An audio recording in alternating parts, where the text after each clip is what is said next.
For the first time in its history, Scotland Yard opens its official files to bring you the true stories of some of its most baffling cases. These are the true stories, the plain, unvarnished facts just as they occurred, reenacted for you by an all-British cast. Only the names have for obvious reasons been changed. The broadcasts are presented with the full cooperation of Scotland Yard.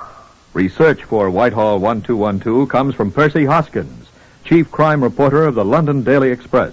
The stories for radio are written and directed by Willis Cooper.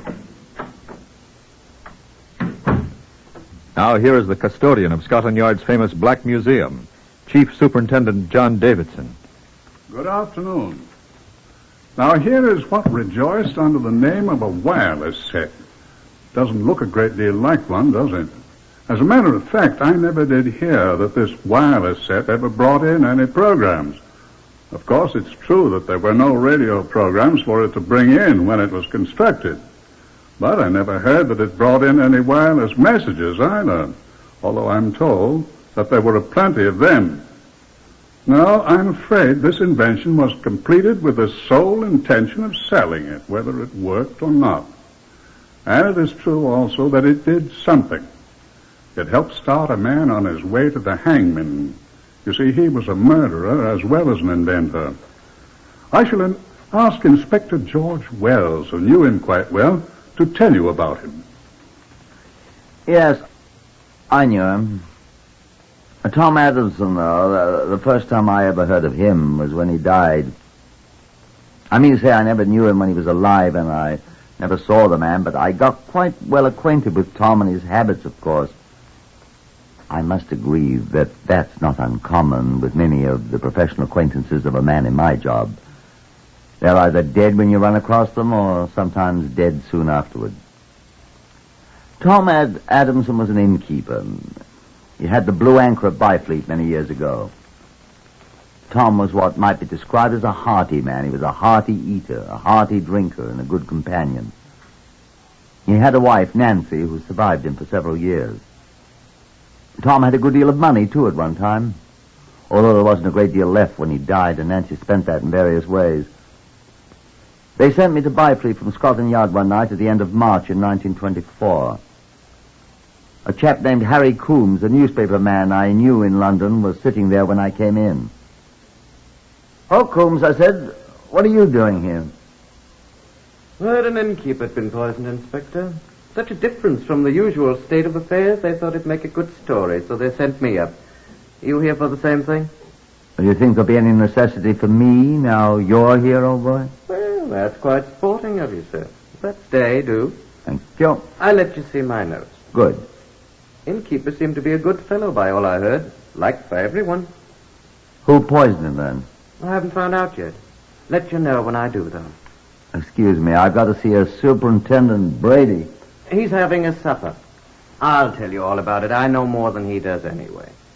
The dead man's name was Tom Adamson, aged 41, good man with a bottle. Gave up the ghost in audible agony this morning at 10:30. How do you know? Had a glass of fruit salts, it seems. Said, "Strike me pink," and almost immediately was struck pink, or whatever color one is struck by strychnine.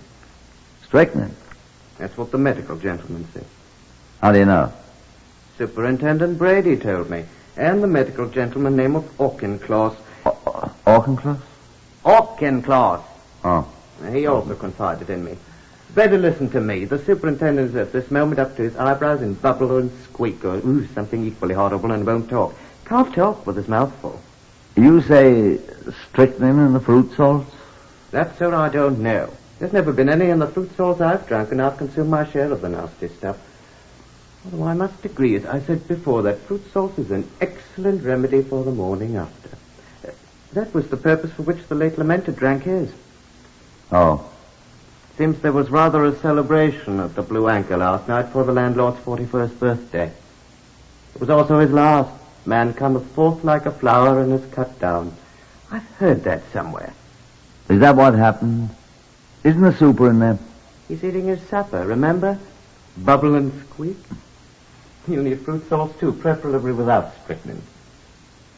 Yes, that's what happened, Inspector. Good old Tom walked into his own bar, somewhat unsteadily, poured himself off a glass of the fruit salt whilst one of the guests watched him, drank it off, staggered once more, made his classic suggestion, and... What classic suggestion? Strike me pink, I told you. Lurched off to his own fair white bed, howled loudly, causing the guest to abandon his breakfast and summon Dr. Auchincloss. Dr. A arrived, heard Master Tom howl once more, and watched him expire. Huh. Exactly what I said. Dr. Auchincloss, also being a police surgeon, is a suspicious man. He summoned a local constable who helped him carry Tom away. Tom weighed 16 stone, no small feat. And presently took a look at Tom's interior economy and bawled, arsenic! Strychnine. Further examination proved to him that he was right. And Tom, with certain portions of his innards removed, lies now in the local mortuary stone cold while... Oh, I say, I'm staying at the Blue Anchor myself. Why not come and have a drink with me while the superintendent finishes his loathsome supper? I think Tom drank most of the strychnine.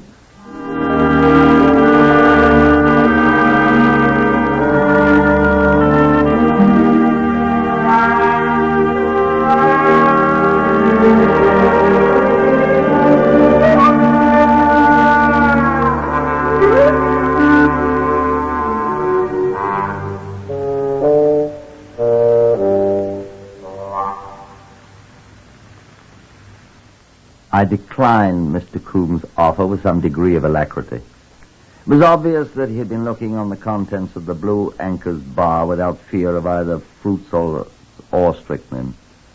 And after all, my appointment was with Superintendent Brady. That worthy officer, returning from his supper, assured me that Coombs' story was largely true. He had talked to the other guests at the previous night's party, was in fact still engaged in talking with them, with no visible results. He recommended that I see the guest who had seen Tom Adamson drink the fatal fruit salts, and I made my way to the Blue Anchor. I found the guest in question, a foreign-appearing man named Aristide Forel, who wore a carefully groomed black beard and had the brightest eyes I've ever seen. I sat down beside him as he ate ham and eggs. Will you share my ham and eggs, monsieur? I didn't get an opportunity to explain that I'd already eaten. You are the agent of police, no? The detective from London, from Scotland Yard, no? I didn't know how he knew that, or I'd guessed it. Madame Nancy is such a very good cook. So? The food's very good tonight, but unfortunately not so good as when the good Nancy is here. The husband is dead. Oh, but you know that. That's why you are here. I understand you were with Mr. Adamson when he drank the poison fruit salts this morning. It was not pleasant, monsieur. I'm sure it wasn't. It quite spoiled my breakfast. Huh? Oh, yes. Well, life is like that, it is said. Oh, yeah. Were you aware he was dead? What? Oh, no, I thought he was suffering from the drinks he'd taken last night. I never suffer me. I'm strong. Where is Mrs. Adamson? Do you know? Ah, the dear Nancy. Oh, alas, she has retired. I was in hope she might be here. But I suppose it's silly to hope to see her. Oh, I will go up and wake her, monsieur. Why? Yes, why not, monsieur? Well, it's hardly... Ah, but we are old friends, monsieur. It wouldn't be anything. Well, you're not that good a friend, sir, if you don't mind my saying so. Oh? You don't think so, my friend? You've known the Adamsons a long time, then? I have not known Tom Adamson very long. Oh. Only since I have been a guest here at the Blue Anchor. Oh. But the charming Nancy, I've known her for a long time. Tout compris, monsieur? I don't understand French. Ah, non? C'est dommage. Talk English. What's funny? Oh, I do not think Monsieur Tom was such a very likable person. Is that funny? I do not think Madame Nancy thinks so either, monsieur. He's dead. Oui. What are you trying to say to me, Monsieur... Forel, monsieur. Aristide Paul Marie Forel, l'ancien ami de Madame Nancy. What's that mean? I don't understand French. It means Forel, Aristide Paul Marie, moi qui parle, monsieur. Me, Forel, the old friend of Madame Nancy. Speak up. At your service, monsieur, le Scotland Yard. What do you mean? Bien, monsieur. It is my duty to speak. Well, speak. Bien sûr. I met Madame Nancy Adamson many months ago. Here? In France, monsieur. What was she doing there? She said she was visiting some relatives of hers. Pierregot, in the province of Picardy. Yes? My town is 4 kilometers away from Pierregot, Moulin-au-Bois. Well? I met her. And? Oh, I flatter myself that we understand each other. Oh. Yes, monsieur. You'll have to talk much more plainly than that. Monsieur. I'm waiting. Nancy asked me to come and visit her here. She did? Oui, monsieur. I was not asked for payment. I am a real guest, without pay. I must ask you why. Think, monsieur. I said Madame Nancy and I had come to an understanding. You're in love? Is that what you're trying to say? Will you answer me, sir? We once were. What? Speak up, please. We once were. Mind telling me what that means? I am not in love with Madame Nancy now, monsieur. Why not, may I ask? Because her husband is dead. Well, why should that discourage you? I mean because her husband has been murdered. Because he has been poisoned. Well, I should think that would have the opposite effect. No. Well, I don't understand it. I'm sorry. How did you and Tom Adamson get along, Mr. Farrell? Alas. We were on the best of terms. Oh, were you? Yes. I think you have something to tell me. Tom Adamson was going to invest money in my invention. Oh, you're an inventor. I am. I have invented a wireless set. A very good one. The best. Did Tom Adamson have money then? He had. Now he's dead. Madame Nancy will have the money. Of course, natural. She did not wish the good Tom to give me money to invest in my invention. You amaze me. I shall never be rich. I'm very sorry. But Madame Nancy will. She will have poor Tom, my friend, all his wealth. Well, good for her. She will not invest in my invention. No? She tried to prevent poor Tom from investing with me. Why? Monsieur, she wanted poor Tom's money for herself. Well, she's got it. Oui. Pauvre Tom. You saw him drink the poisoned fruit salts, didn't you? I was sitting in this very chair eating my breakfast when he came in. He said to me, Farrell, my friend, I'm going to give you a check now. How much, did he say? Oh, I think it would have been a very substantial amount. Despite what my wife thinks, he said. And then he pulled a bottle of fruit salts out of his pocket, mixed a little in a glass, drank, and gave me... He had a great fall, and he cried. Out of his pocket? What was he doing carrying a bottle of fruit salts in his pocket? He said he had brought it from his rooms. Oh? The rooms occupied by Madame Nancy and him. Look here. He brought it from his rooms where he and Madame Nancy lived. The poison must already have been in the bottle. It would appear so. But how did it get in there if the bottle had been in the rooms where he and his wife... Who can say, monsieur? You say she opposed his giving you money. She wanted Tom's money for herself. Look here, do you think... That is all I know, monsieur. Look here, Farrell, I want to talk to you. Monsieur? Monsieur, the other detectives have told me that I must remain here in this place. I wish to ask you, as one man of the world to another, I wish to ask you a question. Go on, then. Can you help me get out of here? Why? I wish to return to France at once, monsieur. Why? I am in mortal fear for my life, monsieur.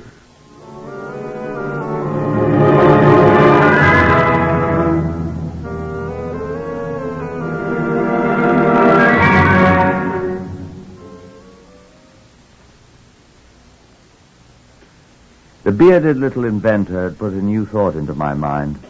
He was obviously a very frightened man, despite his look of cheerfulness, or else he was a very good actor. But I'd seen a mask slip away from his eyes. I knew what I should do. But the widow was not in her room. I must talk with someone, though. I remember that I hadn't yet talked with the medical examiner, Dr. Auchincloss. I telephoned the police station. He was there, hoping to see me.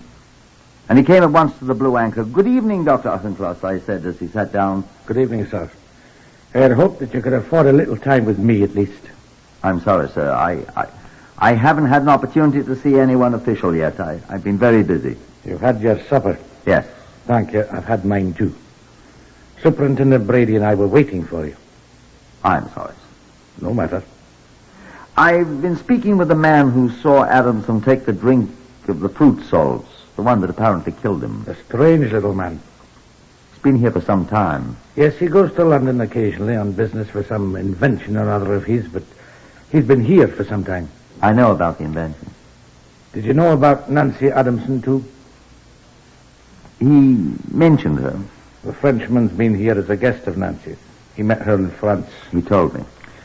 Quite friendly with Nancy. So he said. Not with Tom, though.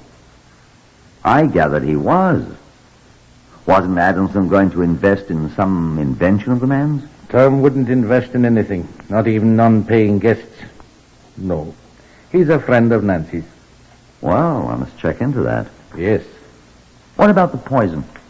I've had an analysis made of the contents of the bottle of fruit salts. There's strychnine in it. Tom didn't get it all. And mercury perchloride, as if one poison wasn't enough. How did it get there, I wonder? I wonder. What? I mean, I don't know. I'm a doctor, not a detective. There were traces of both poisons in the glass Tom drank out of. I analyzed it myself. Do you know where that bottle of fruit salts was? No. It was in his rooms. Whose? Tom Adamson's and Nancy Adamson's. Oh? It was there just before he brought it down to the bar here. How do you suppose the poison got into it? I'm a doctor, not a You detective. said that. So I did. Well, Well, what? Tom had drunk from the contents of the bottle before. He was a great hand for fruit salts. Wonder why he wasn't poisoned before. I wonder, too. You're accusing... I'm not accusing anybody. Not yet. I've known Nancy more than 5 years. I've always rather liked her. Stupid, but harmless enough. Harmless? Well, Where is Mrs. Adamson, do you know? in a nursing home, she's had quite a shock. Shock, indeed. I beg your pardon, sir, she has had, regardless of what you think, a severe shock. I want to see her. When she has recovered from the shock, I'm sorry if she's a friend of yours, she but... is my patient. Oh. Oh. She is, huh? And you're the police surgeon also. I have my own practice, too. On which side does your sympathy lie, Dr. Auchincloss? The police, to whom you're legally and morally obligated? Please, or... Mr. Wells. Her husband's dead by poison. I'm aware of that, sir. She had the bottle containing the poison in her hands immediately before his death. But, and do you know this, sir? That this Mr. Forel, whom you suggest is also here at her invitation, is also in mortal fear for his life because of her. What kind of a woman is this? Well, sir... I demand that you take me to her at once, sir.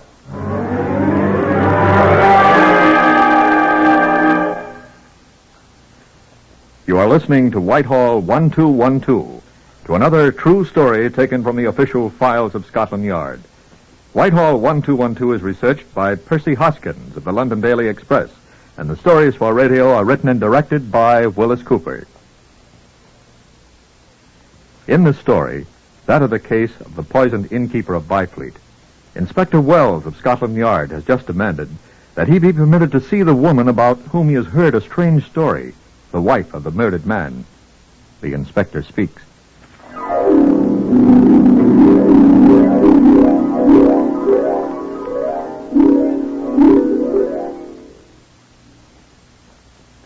But Dr. Auchincloss, in his capacity as a private practitioner, said no, exercising his professional prerogatives, which often outweigh those of a detective, especially one who merely wishes to question one of his patients who currently was suffering from shock.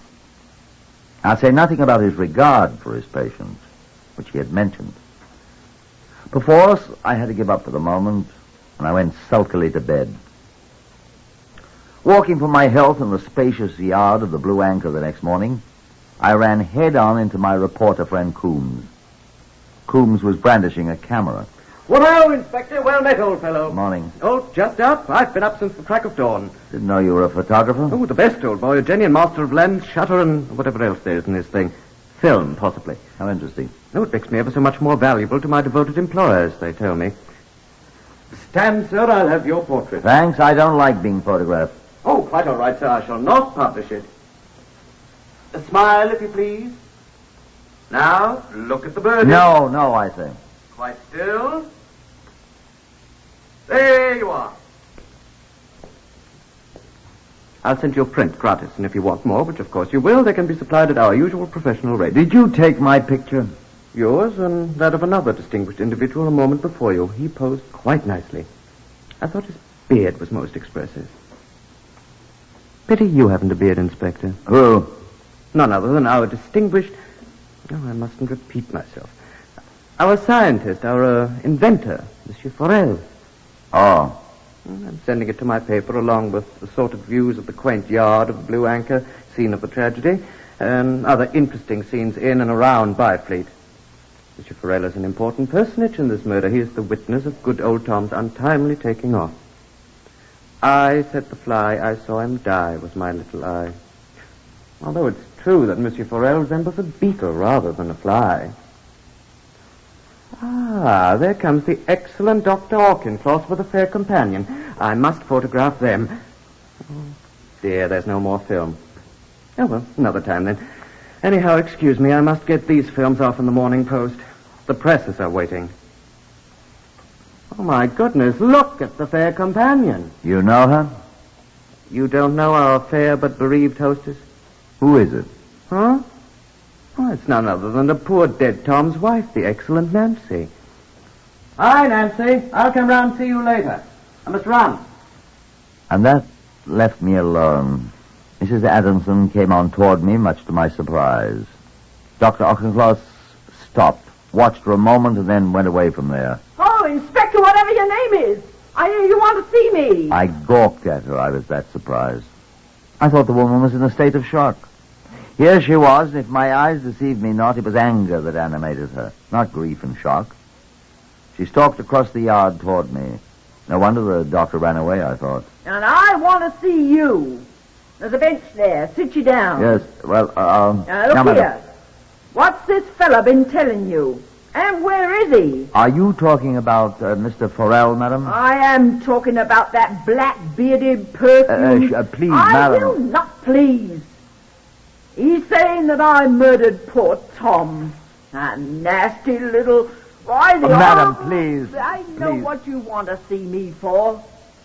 You want to tell me that Forel's accusing me. And I'd give my soul if poor old Tom was alive again. He murdered Tom. He poisoned Tom, and I'll tell you why he did. Because Tom wouldn't give him his money to finance that worthless invention of his. But Mrs. Adams... Tom had been saying no to him all the time the man's been here, eating our food and drinking our beer. And Tom, poor dear Tom, he told me he was going to give him his final no, make him get out of here. And that's what Tom did. And Forel poisoned him. Madam. I know. He hated Tom and he hated me. Madam, you'll pardon me, but was not Mr. Forel in love with you? Inspector, if you are an inspector, I am, madam. I'll not permit you to insult me. Excuse me, madam. Wait. Has that man told you that he's in love with me? Well, he said he was at one time. I suppose he also said that I'm in love with him, the filthy brute. He said that you invited him to come and visit you here. Oh, you may stop, Inspector. Eh? I'll do the talking now before you insult me anymore. But I... Be quiet. I'll tell you the truth. I met that man in France. That's what he's... I said be quiet, sir. I met him in France and I heard about his wireless set. And he learned who I was. That my husband Poor Tom had some money. Poor Tom. Well, that's what he called it. Be quiet while I talk. Only 2 weeks after I came home, he showed up here. Didn't you invite him, madam? I did not. He came here to try to get money out of Tom, and Tom wouldn't give him none, and he stayed on, and poor Tom wanted to put him out. There he is! There he is! Stop! Who, your Stop! husband? Stop him, someone! Wait! Who is it? Wait! It's that man Farrell! Stop! Stop him! Farrell! Stop him! Farrell, come here! Stop him! Stop him, you murderer!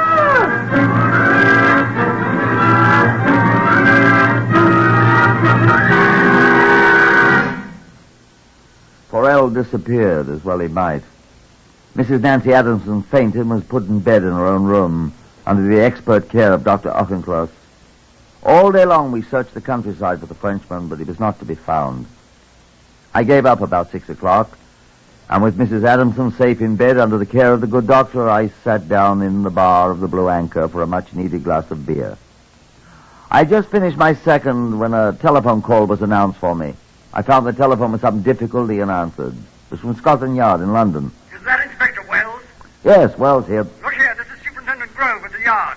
Yes, sir. I say, have you seen the newspapers yet, Wells? No, sir, they haven't arrived yet. Well, look here, there's a picture, a photograph of that French fellow with the beard in it. That fellow up there at 5 feet, Flodell, is that his name? Yes, sir, I know about it. There are others who know about it, too. What's that, sir? About 10 minutes ago, a chap rang me up.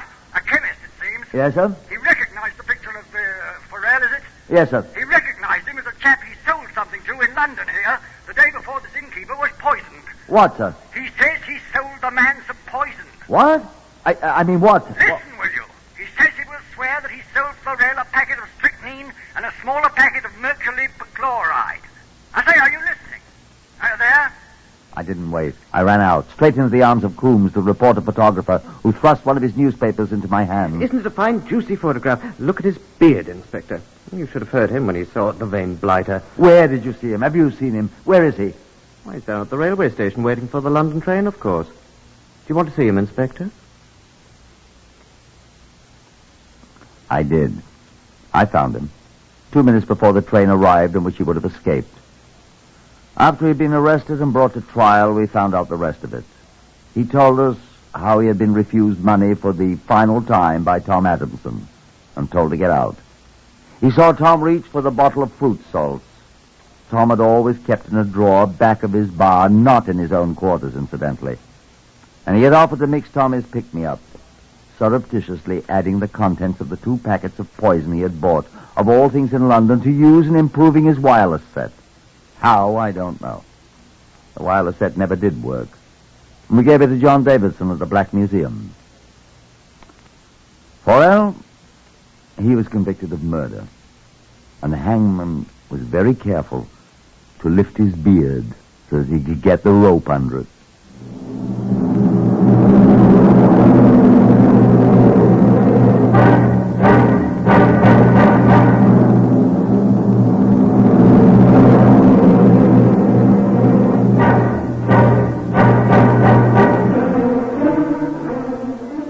You have heard Whitehall-1212 with another true dramatization of a case from the official files of Scotland Yard.